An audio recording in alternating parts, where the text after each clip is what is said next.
Welcome to our cozy corner of tales and adventure. Tonight we find ourselves in the rolling hills and mystical forests of medieval England, where legends of bravery and honor come alive. From the classic collection of Robin Hood stories, we bring you a lesser-known gem filled with action and heart. Let's begin our journey with the enchanting tale of Arthur à Bland. Arthur à Bland. A quarterstaff was a long and thick wooden pole which was used primarily as a weapon. The people of Nottingham would have competitions in which two people would fight using their quarterstaves. The champion in town was a man named Arthur à Bland. The people who would compete with him had to come from very far, as no one in town dared to challenge him. Arthur was a tanner by profession. He would tan animals' hide to make leather. When challenged, he would come out of his tan pit, leave the opponent with sore bones, and then calmly go back to his work. But though he was good at his job, he was not too pleased with the smelly place where he had to work. He longed to be in the green wood, where the sun shone through the trees, the leaves rustled in the breeze, and the deer ran freely under the shade of the trees.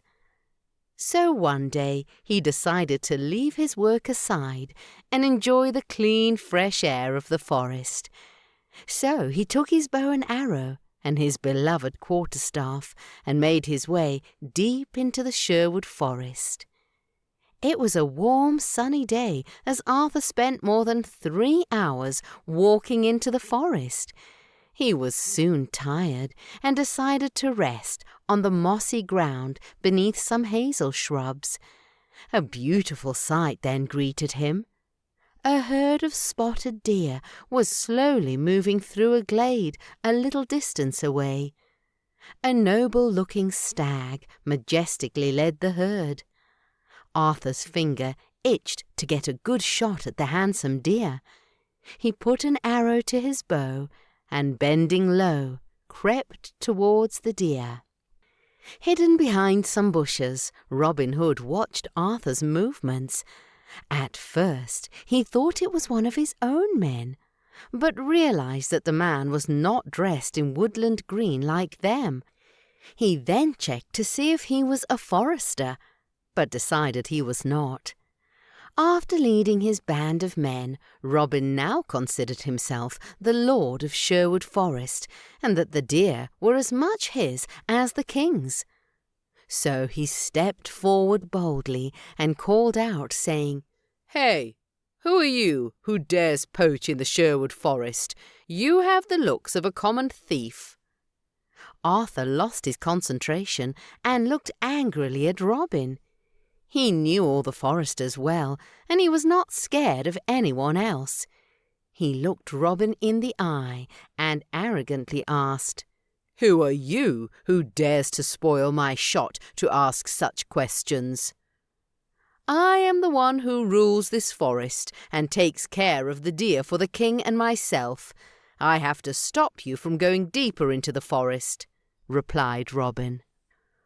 Arthur just grinned at this statement, and, confident of his abilities with the quarterstaff, said, "You have a bow and arrow, but I am not keen to fight with them. I saw the quarterstaff that you lay on the ground when you came to speak to me. Then pick it up and let's fight." The two men picked up their quarterstaves and were ready to fight. The skill of a player was determined by how fast he could rotate the staff. Seeing the way the other man held the staff, Robin knew that he was an experienced fighter. "Hold on," said Robin. "It looks like my staff is longer than yours. Let us measure both, and I will cut mine so that they are equal." "Oh, let it go," laughed Arthur. "My staff is long enough to deal you a sound defeat." This taunt made Robin really angry. He swung his staff at the speed of lightning at Arthur. Arthur tried to defend himself, but Robin's staff caught him in the head and drew blood. Arthur's counterstroke was immediate. It was delivered so cleverly that Robin failed to raise his staff on time and was rewarded with a knock on his head which started bleeding. They were now even, both with a wound on their heads. Each recognized that the other was a skilled fighter and prepared for a lengthy battle. The battle began in earnest, with each delivering blows to the other, parrying and feigning. The forest rang with the sound of quarterstaves clashing. Arthur, who had finished every match until now by defeating his opponents within 5 minutes, recognized that he was dealing with a skilled fighter. Robin also tried his level best to gain victory, but realized that his opponent was too clever for him, and so the match went on for more than 2 hours, after which, weary with all the fighting, the two leaned on their staffs, panting and gasping for breath, the sweat pouring down their faces. "Let's stop this for now," panted Robin, "or we shall go on forever. You are free to enter the forest. But first tell me, who are you and what do you do?" "I am Arthur a Bland, and I am a tanner," came the reply.